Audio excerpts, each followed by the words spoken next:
Islam ni anti hiburan ke tak?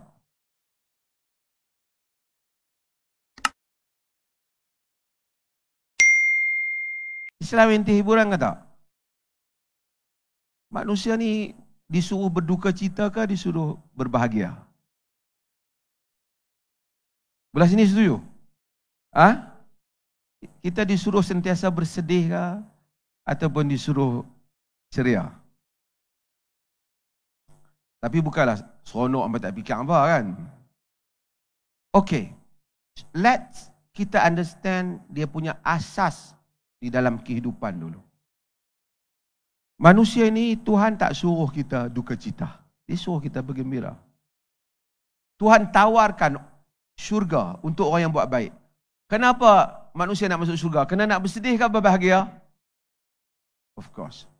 This is human nature. Allah created us on this fitrah that we are looking for kebahagiaan.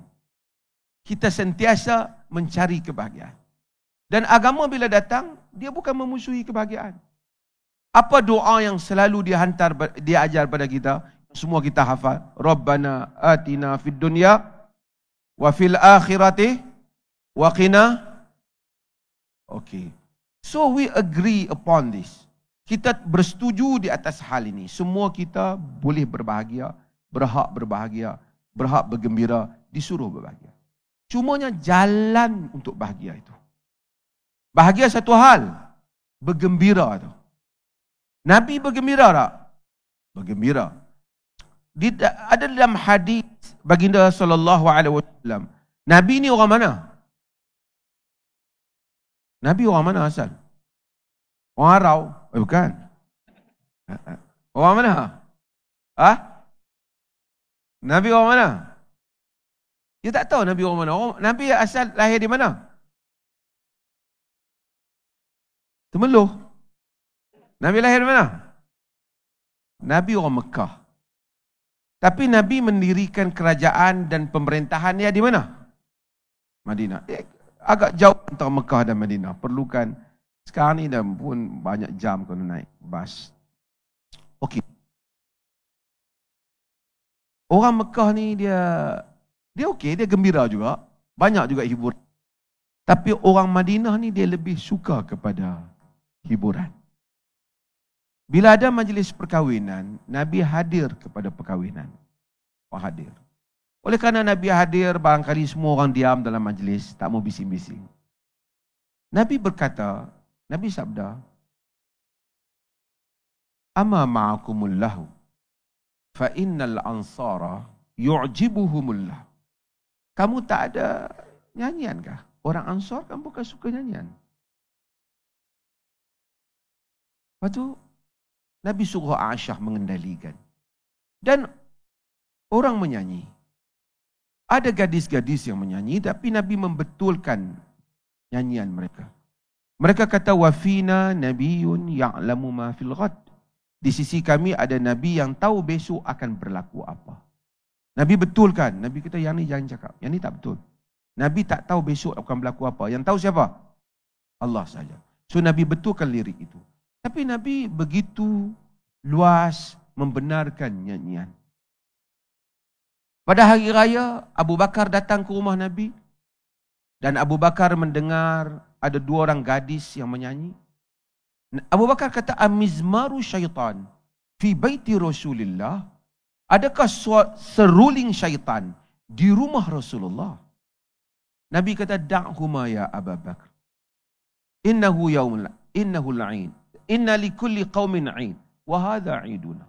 Biarlah wahai Abu Bakar, setiap kaum ada hari raya, ini hari raya kita. Maksud, bukanlah Nabi minat dengan nyanyian tu. Tapi maksudnya, tak apalah, awak nak menyanyi, awak nyanyilah. Okey. Bila hari raya, dahulu tak ada nak tengok di dalam YouTube, nak tengok apa. Manusia persembahan, performance, and real performance. Kan, in front of your eyes, you kena boleh tengok. Bukan sesuatu yang tengok.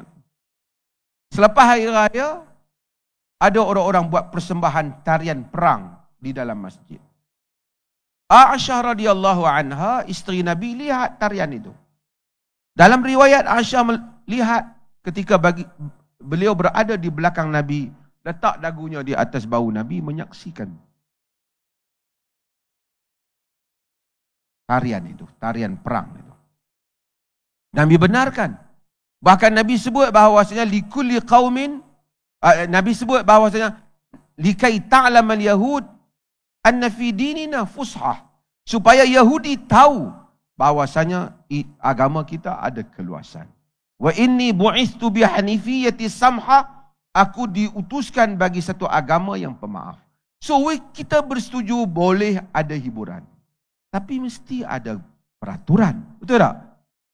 Nak perang ada peraturan. Nak makan yang halal pun ada peraturan. Berlebih-lebihan tak boleh. Walaupun makan nasi sampai mengah tak boleh bangun, tak boleh. Ini kan hiburan yang kadang-kadang manusia melanggar peraturan ataupun terlebih. Bila terseronok lebih, dia terlebih. Maka ada peraturan. Boleh berhibur, boleh bernyanyi, tapi mesti pastikan liriknya tidak bercanggah dengan agama. Tidak menyeru kepada yang mungkar. Tidak menyebabkan kelakuan dan akhlak ketika penyanyian itu menjadi akhlak yang tidak baik. Tidak mencacatkan maruah satu orang sehingga orang tengok kita ketika membuat persembahan memandang lekeh kepada kita. Menghormati syiar Islam bukan semasa azan, masa apa dilakukan. Menjaga hubungan lelaki dan wanita, tidak bersentuhan, tidak menjadikan satu tarikan kepada persembahan yang menaikkan nafsu, yang akhirnya mendorong kepada benda-benda yang tak baik yang lain. Menutup aurat dengan baik, terutama apabila berada di hadapan orang lain. Maka semua ini ada dan garis panduan Jabatan Mufti ada keluarkan, boleh tengok garis panduan itu.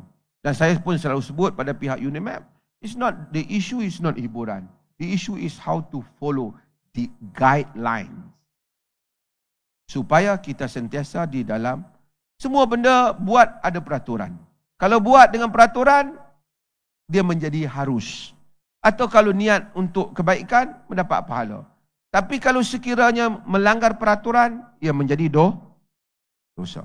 So, pelajar-pelajar yang akan terlibat dengan kesenian ni, make sure that you follow the guidelines. Boleh kah? Okay.